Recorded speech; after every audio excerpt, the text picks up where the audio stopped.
Good afternoon, everyone. I'm Adrienne Gilliard here with Sandra Vazan, and we're from the ELC's inclusion team, bringing you Behavior Bites Tidbits. Our tidbit topic for today is using reinforcers to minimize challenging behavior. And the purpose for reinforcers is to encourage students' use of positive classroom behavior and to increase the frequency of those behaviors. Now, before we dig in and talk about the categories of reinforcers that they are, we have to first make sure that the reinforcers we implement are going to be beneficial in encouraging those desired behaviors that we want. So there are 5 elements to choosing strong reinforcers. The first is to make sure that the reinforcer is developmentally appropriate. The second is ensuring that the reinforcer can be delivered as soon as possible so that the effectiveness does not diminish. Yeah. Number 3 is delivering the reinforcer with enthusiasm. Number 4 is ensuring that the reinforcer can be delivered as frequently as necessary in order to establish a new skill. And finally, number 5 is making sure that the reinforcer is actually of value to the child in the first place. Yeah, so you made a lot of really amazing points, right? So let's just talk briefly about each or them as a whole, right? So number 1, the way that I would like for people to think about a reinforcer is it's almost like a tool that you want to be able to implement that's going to be, number 1, easy, accessible, flexible, individualized to that child's specific needs or wants or desires or interests, right? And so when we think about what kind of reinforcers we are going to use, I think we need to think of not punitive, but something that's going to excite those children enough that they're going to intrinsically want to, at first it's not intrinsic, right? That's why you need the reinforcer. But because of the way that you're going to use the reinforcer, and because I would like for them to be paired with non-tangibles, right? Or with there's so many different levels, and we'll get into that. But I think the most important thing is timing of your reinforcer. Right. I cannot tell you how many times I see educators doing the right thing a split second too late, one or a split second too early. You got to get that sweet spot, right? And so when you're thinking reinforcers, you want to think immediate, quick, fast. The second you get that pro-social behavior, the second you've got that replacement behavior that the student is actually demonstrating, you have got to jump, whatever that reinforcer was, you have got to jump on it. Now, that being said, we always have to know our audience, right? It's not going to be the same. A 2-year-old is not going to have the same excitement, for a thumbs up as a 4 or 5-year-old. They understand this gesture. A 2-year-old is more concrete. So maybe for a 2-year-old, it's going to be a preferred item, something that they can't wait to play with, right? And so those are the things that definitely you hinted on, but I just wanted to point out the importance of timing. If you are not hitting that sweet spot, you might be reinforcing the maladaptive behavior. So I would like to see, especially if there's another person in the room, have them be like a third party and observe. Right. Like just be eyes, not in a critical way, just as a team. Like, did I get it? Like, did I hit it right? Or did I wait too long? Or was I too early? And then tweak it. It comes naturally now, but it's not natural. Right. Because you're trying to use a third thing to get a desired behavior, right? And so it's very important the timing has to be right. The age, the appropriateness developmentally has to be right. Your enthusiasm your delivery has got to be right. Without the right delivery, without that buy-in, it doesn't matter what you're offering. It doesn't matter what you're offering. And so, yeah, that's what I wanted to say. Sorry to interrupt you. So go ahead. No, that's okay. And also, Sandy, too, if you could touch on this part, making sure that it is actually something that the child wants. I mean, again, we talk about, that pyramid. And what do we talk about that bottom base? Rapport. We talk about relationship building. That is, listen, You cannot begin to modify behaviors at all until you formulate those relationships and that rapport. And one of the reasons why is because I need to know what is of high interest to this particular child.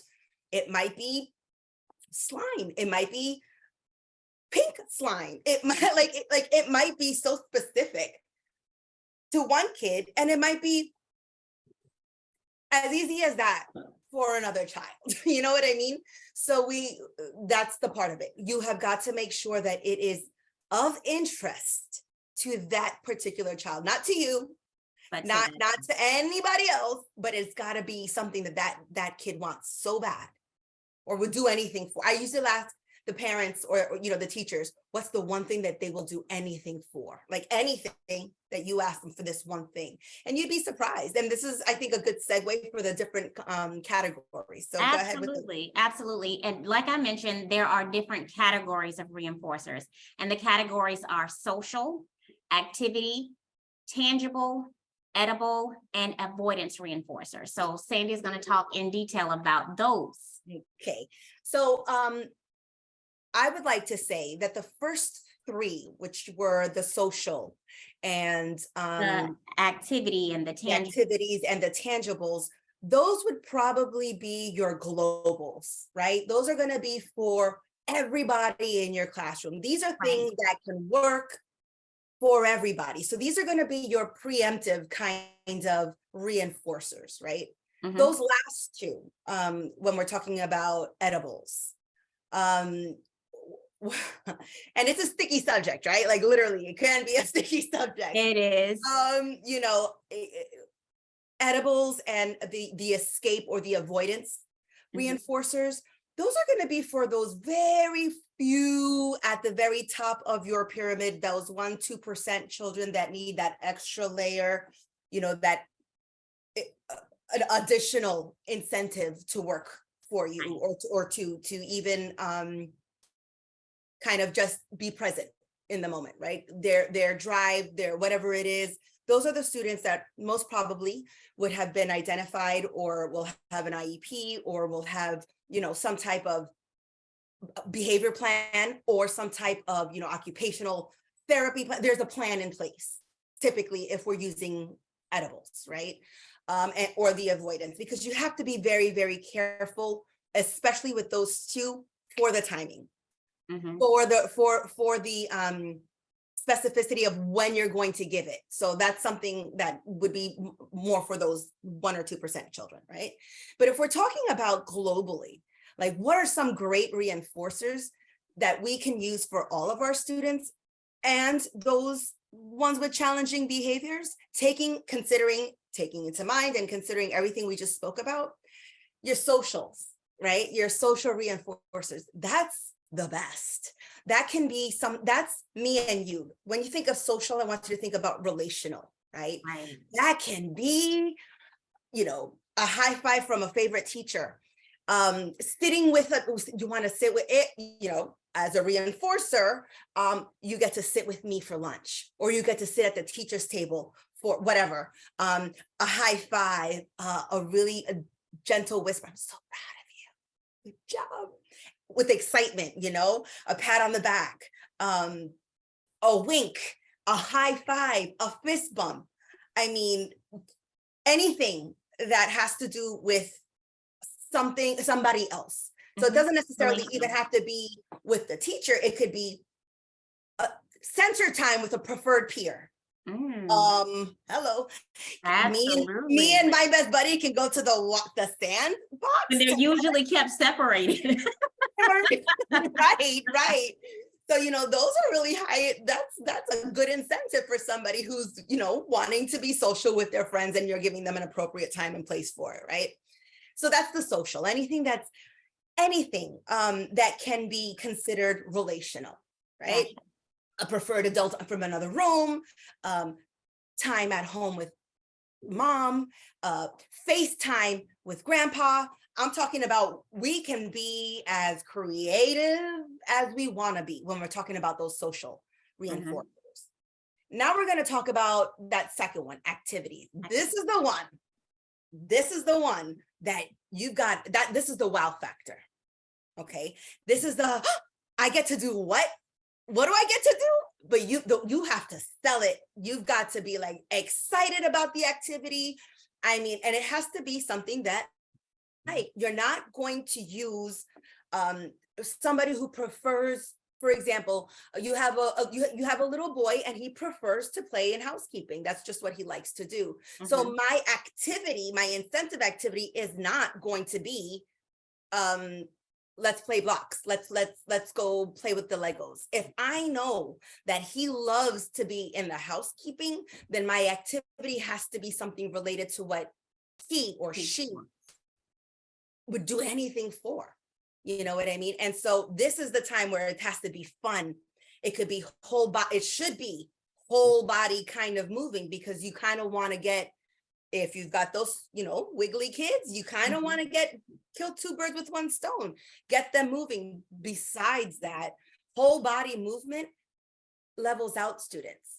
It grounds them. And it's also, we're teaching whole children. So we should be using whole body learning. You know what I mean? Yes. Using all of our senses. It just makes sense, right? So activities, definitely do an assessment or interest, maybe with your parents. What do they love to do at home? You know, what are some activities that you do together? You know, just getting more and more information from the parents when it comes to this will also help. Pinterest. Oh, you want creativity? You don't even we don't need to reinvent the wheels, right? So go on Pinterest. A child who loves, I don't know, trains, a child who loves flowers or butterflies, activities. That's all you have to write. Activities, butterflies, preschool.